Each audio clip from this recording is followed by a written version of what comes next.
Pemirsa, Presiden dalam rapat paripurna DPR RI telah memaparkan kerangka ekonomi makro dan pokok-pokok kebijakan fiskal untuk RAPBN 2027. Presiden juga mengumumkan pembentukan BUMN khusus ekspor untuk komoditas sumber daya alam PT Danantara Sumber Daya Indonesia. Untuk membahas selengkapnya, kami sudah terhubung dengan anggota Komisi 11 DPR RI fraksi Partai Gerindra, Kamru Samad. Selamat sore, Pak Kamru Samad. Selamat sore, Mbak. Iya, Pak Kamru Samad, dalam sejarah ketatanegaraan Iya. Indonesia, ini kan pidato perdana Presiden menyampaikan kerangka ekonomi makro dan juga pokok-pokok kebijakan fiskal sebagai pengantar penyusunan RAPBN tahun anggaran 2027. Apa arti kehadiran Pak Presiden dalam pidato ini, Pak?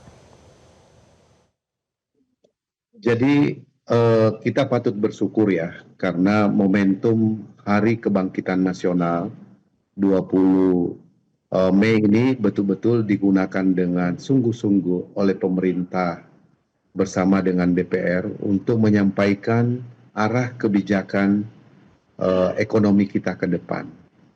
Presiden Prabowo telah menorehkan catatan sejarah dalam sistem ketatanegaraan kita, karena selama ini sidang paripurna DPR dalam pembacaan KEN PPKF, Kepala Negara, Kepala Pemerintahan selalu diwakilkan oleh Menteri Keuangan.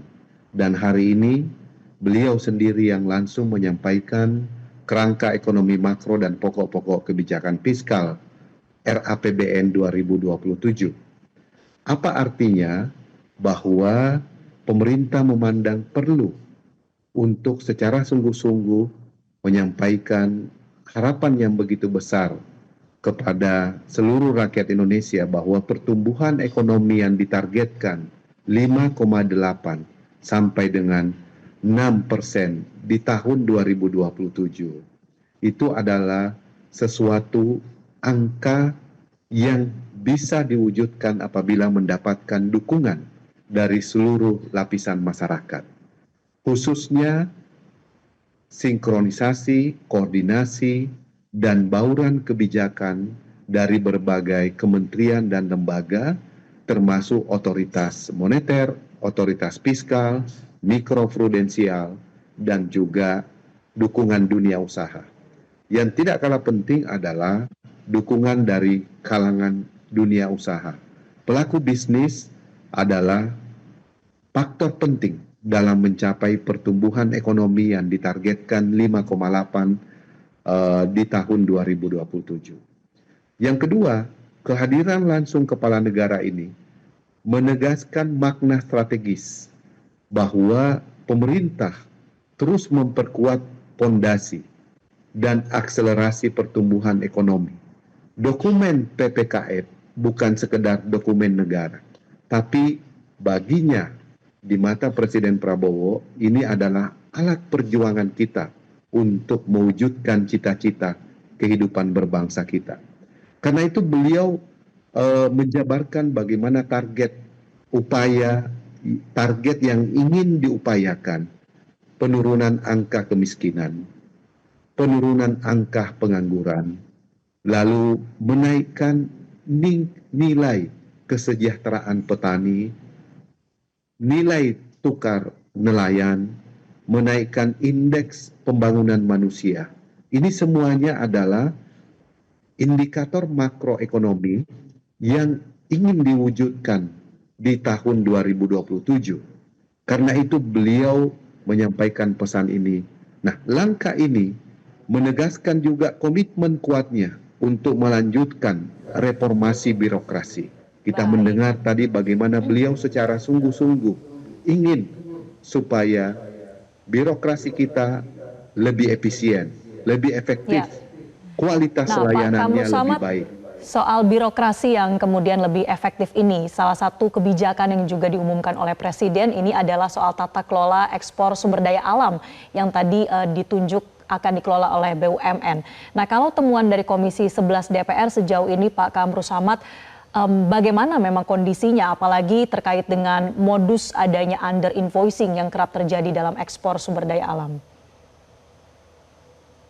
Jadi inilah sebetulnya perwujudan komitmen beliau untuk sungguh-sungguh menerapkan amanat konstitusi pasal 33 Undang-Undang Dasar. Karena sumber daya alam adalah kekayaan rakyat Indonesia, kekayaan bangsa Indonesia. Karena itu tata kelolanya harus diperbaiki, mulai dari hulu sampai hilir, termasuk ekspornya. Ekspor komoditi batubara, ekspor CPO, dan sumber daya alam lainnya yang dipandang perlu, itulah dimulai dari situ, diperbaiki tata kelolanya dengan membentuk satu BUMN yang fokusnya itu adalah menjadi tools bagi hasil produksi sumber daya alam kita yang akan kita ekspor keluar, sehingga kebocoran penerimaan negara atau kebocoran ekonomi nasional itu bisa dicegah. Praktek seperti underpricing, underinvoicing, transfer pricing, undercounting, dan seterusnya itu bisa dicegah. Sehingga optimalisasi sumber daya alam untuk kepentingan rakyat betul-betul bisa diwujudkan. Dan ini tidaklah mudah seorang pemimpin mengambil jalan seperti ini, karena pasti akan mengalami cukup tantangan yang tidak ringan. Tetapi ada banyak negara sebagai best practice yang disampaikan oleh beliau sudah melakukan hal yang sama, sehingga PDB negara tersebut bisa dari tahun ke tahun size-nya mengalami peningkatan yang cukup signifikan. Inilah catatan-catatan penting yang ingin disampaikan begitu. Karena itu arah dan pokok-pokok kebijakan pengaturan ini tentunya sangat penting untuk terus disosialisasikan ke masyarakat. Kita mendorong pemerintah, ya, utamanya untuk ekspor atas dua komoditas, CPO dan batubara, itu melalui BUMN ekspor yang akan ditunjuk supaya dilakukan sosialisasi ke kalangan dunia usaha bahwa kebijakan pengaturan ekspor di berbagai negara seperti di Qatar, di Malaysia, di India itu bisa menjadi benchmark. Tetapi tentu ekosistem dunia usaha, aspirasi, pandangan, dan praktek culture korporasi kita juga harus kita perhatikan apa yang menjadi keinginan dan kebiasaan dari dunia usaha yang positif bagi pengembangan dunia usaha, bagi pencipta lapangan kerja, dan juga positif bagi penerimaan negara. Iya baik, Pak Kamru Samad, kan Bapak Presiden juga mengatakan untuk melibatkan pihak swasta ya Pak untuk menjadi pengawasan juga. Dari pihak DPR sendiri Pak Kamru Samad seperti apa nanti pelibatan swasta agar tetap bisa menyeimbangkan antara keterlibatan BUMN dan juga pihak swasta dalam kebijakan ekspor ini? Jadi swasta sebagai pemilik IUP, izin usaha pertambangan misalnya, atau izin usaha perkebunan.